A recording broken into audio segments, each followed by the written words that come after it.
Parallel tangents definition. మీరు tangent definition already చూశారు. మీరు ఎవరైనా చూడకపోతే ఈ వీడియో లాస్ట్లో నేను ప్లేలిస్ట్ డిస్ప్లే చేస్తాను, ఒకసారి చెక్ చేయండి. టాంజెంట్ ఫస్ట్ మీరు ఒక సర్కిల్ అండ్ వన్ లైన్ తీసుకున్నప్పుడు ఈ సర్కిల్ని ఈ లైన్ అనేది out side only one point దగ్గర మాత్రమే ఇంటర్సెక్ట్ చేస్తే దాన్ని మనము టాంజెంట్ అంటాము.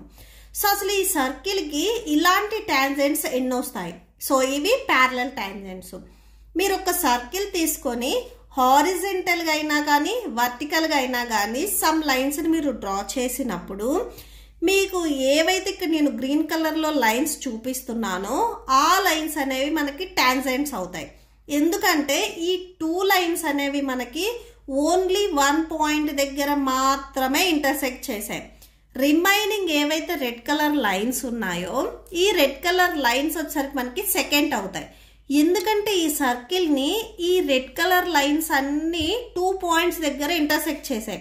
మనకి మెయిన్ ఏంటంటే టాంజెంట్లో కూడా ప్యారలల్ టాంజెంట్స్ ఎన్ని ఉంటాయి అనేది మనం చెక్ చేస్తున్నాము. ఏవైతే ఇక్కడ మీకు గ్రీన్ కలర్ మీరు హారిజెంటల్ ఆర్ వర్టికల్గా ఏది తీసుకున్నా కానీ ప్యారలల్ టాంజెంట్స్ అనేవి ఒక సర్కిల్కి ఓన్లీ 2 మాత్రమే ఉంటాయి.